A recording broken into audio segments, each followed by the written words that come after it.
You know what time it is.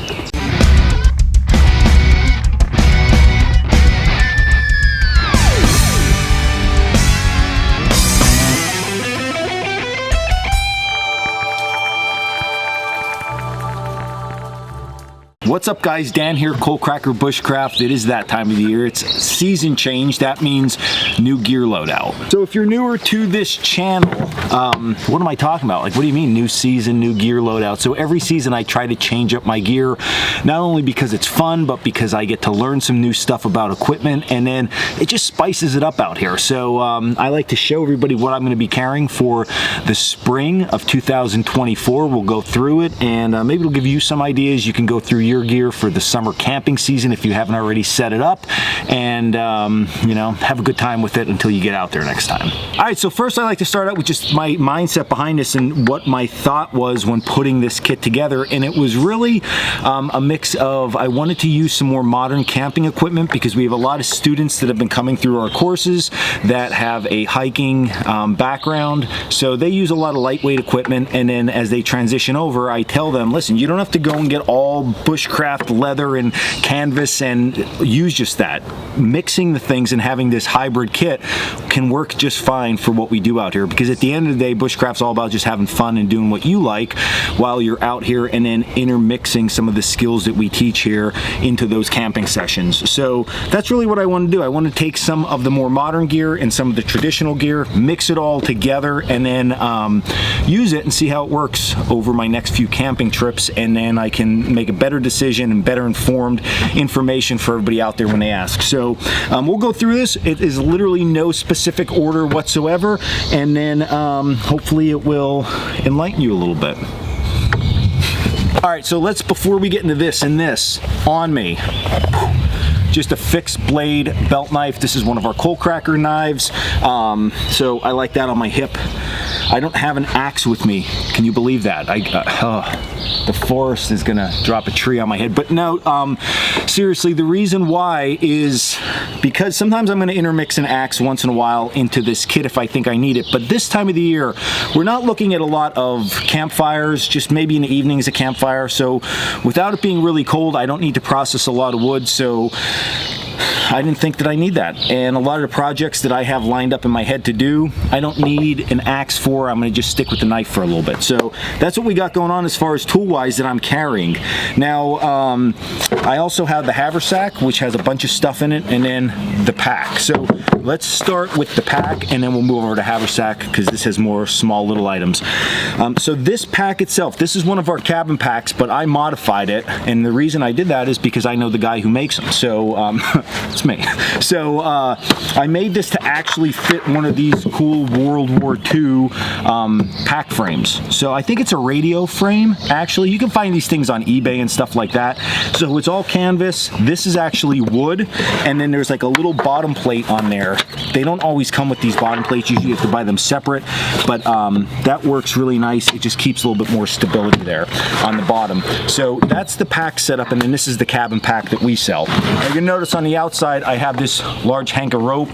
The reason for that is because I've been doing a lot of experimenting with heavier natural cordages and ropes while I'm out here. So that was just something that I needed to add on there. It's really serving no other purpose than just experimenting while I'm out here, which I guess every camping trip's sort of an experiment, but it is what it is. All right, so let's dig in here. So we'll just start on this front pouch. The front is quick access stuff for me outside of my haversack. Headlamp, so it's not something I have to immediately get to all the time, but when it starts getting dark, I know where it's always at. And then a compass, which you're going to see. I'm a little bit navigation heavy in this pack because that was the second thing that I've been focusing a lot on recently, has been working with these heavier ropes and navigation. I always have something I'm like focused on, and that is it right at the moment in my life. Which leads right into, we're saying navigation.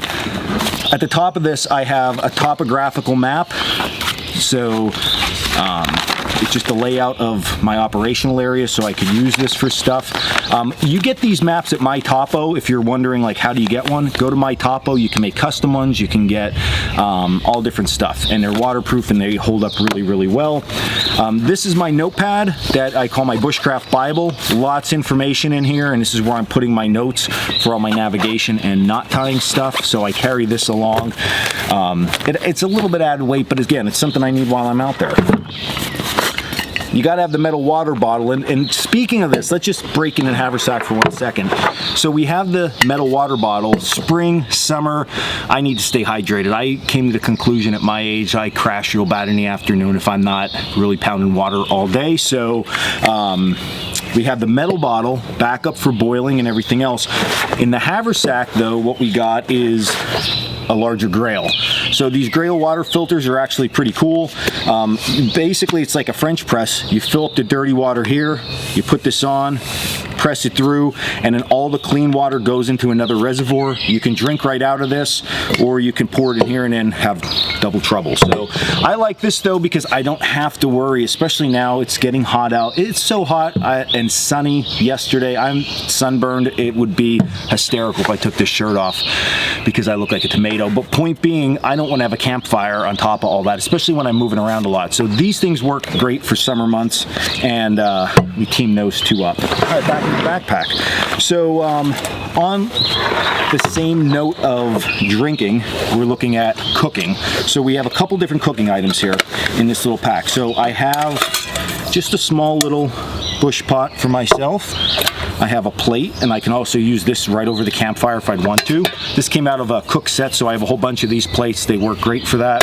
And then my spork, spoon fork combo, like that. And then down inside the side of the pack is this tube. Now what is this tube? Well, this tube is actually a grill grate that was made by Yuko. I'm not even sure if they make these things anymore, but what you do is you just take one end out. It takes a little bit to put together, but everything's in here to put the grill grate together. I don't want to lose anything. There's legs, cross members, second tube, all that stuff, and it all packs in. So if I want to take some big juicy ribeyes into camp, guess what? I now have an easier way to grill them. You can always make a Bushcraft grill, but again, remember this kit? The goal here was to mix some more modern stuff with some traditional stuff. So I'm actually carrying a grill grate with me at this point.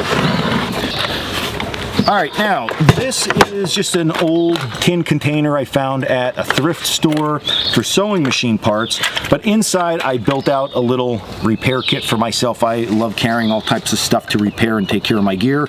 So quick rundown inside there. We have the tool oil that we sell. This black container contains some needles. So I have some straight needles and some S needles, so if I have to sew anything, along with some thread on a small bobbin. And then I have my sharpening stone inside there. Some of that green Brillo style pad without the soap on, so this is great for tool maintenance and stuff like that. I have some Ranger bands. They're just like heavy duty rubber bands. They come in handy for different stuff. And then last but not least, I have a few nails. We always talk about nails on our videos, so it's important to just throw a couple in your kit. You won't even know they're there by the time you get moving around. All right, now outside of that, we're busting into our shelter components. So shelter components, this is a sill nylon tarp, okay? That's a 10 by 10, so you can see it packs down really small. It actually packs down so small that also in there is the ridge line for the tarp setup, but I also have my hammock straps jammed in there, okay? So we'll get to the hammock here in a minute, but I have the hammock straps also dumped in there, and then this is the 10 by 10 Coalcracker tarp that I teamed up with Dutchware to make. So we have one of them because boom, boom, boom. Well, there's something else here, but I'll just jump ahead. Get back to that. I'm rocking for this currently a hammock, but this is the new hammock from Dutchware. Just got released. I had them make me up. It says Coalcracker all over it because it's pretty awesome. This hammock has a built-in underquilt, so it is quilted. So underneath, you don't have to worry about carrying a separate quilt.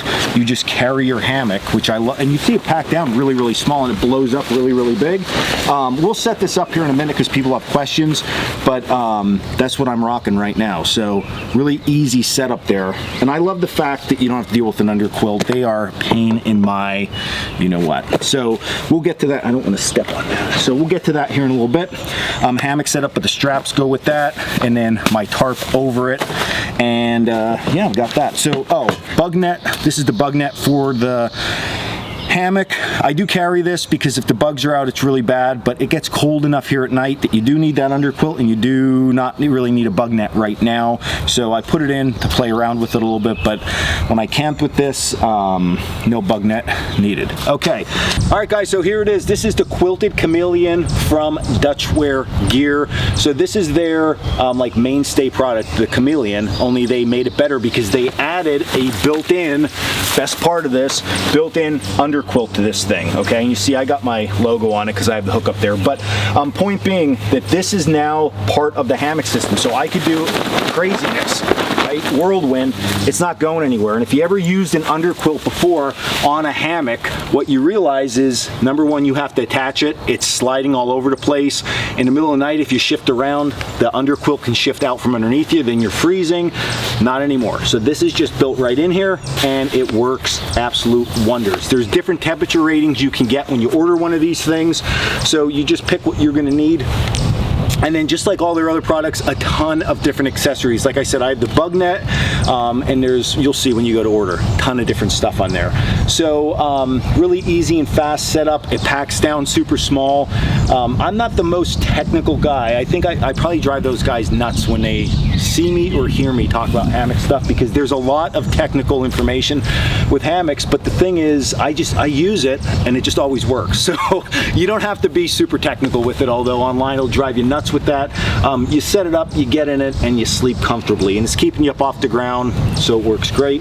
But it's avoiding that underquilt setup, and it's really nice. So I'll put that link down in the description for this. Where are we at here? So inside here, now this is where we're going, like super modern, right? That's like super high tech. Whew. Got the wool blanket, not even the new one. We did just come out with new black and gray blankets, pretty sweet, but I have the wool blanket. That's my nighttime covering. Works really, really well. So we got that. And then this bag is just a mesh bag with extra clothing in it. Now, if you watch a lot of my videos, I'm like wearing the same clothes, maybe changing out my socks. But what we did here, because of the time of the year, is packed for the time of the year. So I have a raincoat in here because in the dead of the summer when it rains, if you get wet, you usually dry out really quick. Right now, if it rains and the temperature drops at night, you're gonna be in a world of hurt. I don't think you would die. It's not gonna get that cold, but it's gonna suck a lot. So having a raincoat with me was important for those rain showers that have been coming through. So I did add one of those in. And then I just have my beanie just to put on if the temperature does drop a little bit more than expected while I'm sleeping. The mesh bag, the reason I have this is if I have any type of wet rain jacket, or this time of year, again, if it's hot out during the day and I find myself crawling around a stream bed or something and I get my socks wet or anything like that, I could throw them in here, all right, or any wet clothes I have. I could hang it on the outside of my pack, air dry, and we're good to go. So I've had this bag. There's some nostalgia to this bag because I've had this bag probably for 15 years. So I like to pull it out every once in a while. Okay, now we move over to my haversack. I can't leave home without it. So even if I don't have anything in it, I always stick it in my bag. But inside this is going to be stuff that I go to a little bit quicker. And then ultimate goal, I don't want to say goal, ultimate like system here that I run is once I get into camp and my hammock's set up and all that stuff's out of my bag and the bag has a lot less in it, I generally take all my stuff out of my haversack. I keep it in my bag when I'm gonna just travel around the local area. And then whatever I think I need for that localized trip, be it a water bottle, a compass, maybe it's getting towards dusk, headlamp, that's what goes in here. Everything else stays at camp. So that's sort of my system that I run there. But in the haversack getting to camp, all right, we did have the Grail water filter in there. And then I do have just a signal flag with just cotton bandana would work just fine for this also. These things nice and bright looking, so if you're doing navigation stuff or something bad happens, at least you have bright colored. Otherwise we're super dull and low key here. We want people to see us. All right, so we got one of those in there. Plus, if you're sweaty or you want to put water and put around your neck, all that kind of good stuff. Some other tools I've been carrying: saw. Remember, we have no axe right now. We're just running knife. So just a small, this is a Pocket Boy saw from Silky. These things are really awesome. And then I have this little pouch with these little teeny tiny pliers. These things are awesome for around camp. Sometimes I wear this, sometimes I just throw it in here. Right now it's just laying in my haversack. And then last but not least, all-in-one type kit here. I know what you're thinking. You're like, you don't even have a way to make fire. I have a way to make fire, and I have some rope and cordage. So I have my big rope on the outside, but I have my bank lines over here, twines, thinner bank lines. Then I have some utility line, and then in the middle of this pouch, I have my flint and steel kit. With my chard, it's probably getting demolished because I'm shaking it. And then I have, of course, you always got to have something for emergencies. So this is my emergency fire starting backup to everything else. My flint and steel is not working. I have matches. I have immediate fire. I just got to build a fire from there. So that all goes inside this little pouch, and it works really nice for that. The biggest thing that people ask though is food. So food's going to be dependent on the day, what you're doing, how far you're going, any of that stuff. So it can be anything from more dried type foods to maybe I'm going to wrap up a steak and jam a steak in the backpack and grill it up that night. So it's just going to depend on how long you're out there, all that. So that's why with most of these videos, food is not included generally. I'm going to decide the day of what's going on. And if I need to carry it, there was more room in the backpack, and I can always take some stuff from the haversack, switch it around, and just find some little spots for that kind of thing. All right, and just like that, another video is wrapped up. So I hope you enjoyed this one. I hope that you get to get your gear out today or this weekend or at some point soon and go through it and mess around with it, because that's sometimes just as fun as going out in the woods. Almost as fun, not as fun, but gear is just, we all love it so much. So maybe it'll give you some ideas, maybe it'll make you rethink some stuff, but changing your stuff up can always spice up that outdoor adventure for you, and you'll have a great time. So Hammock is down in the description. I have a link to that, and then you could check out our gear. Some of this is our gear, some's not, on our website, coalcrackerbushcraft.com. You can also check out our blog and all our classes that we have, all that good stuff. And then that's it. So until the next video, gear up and stay in the woods.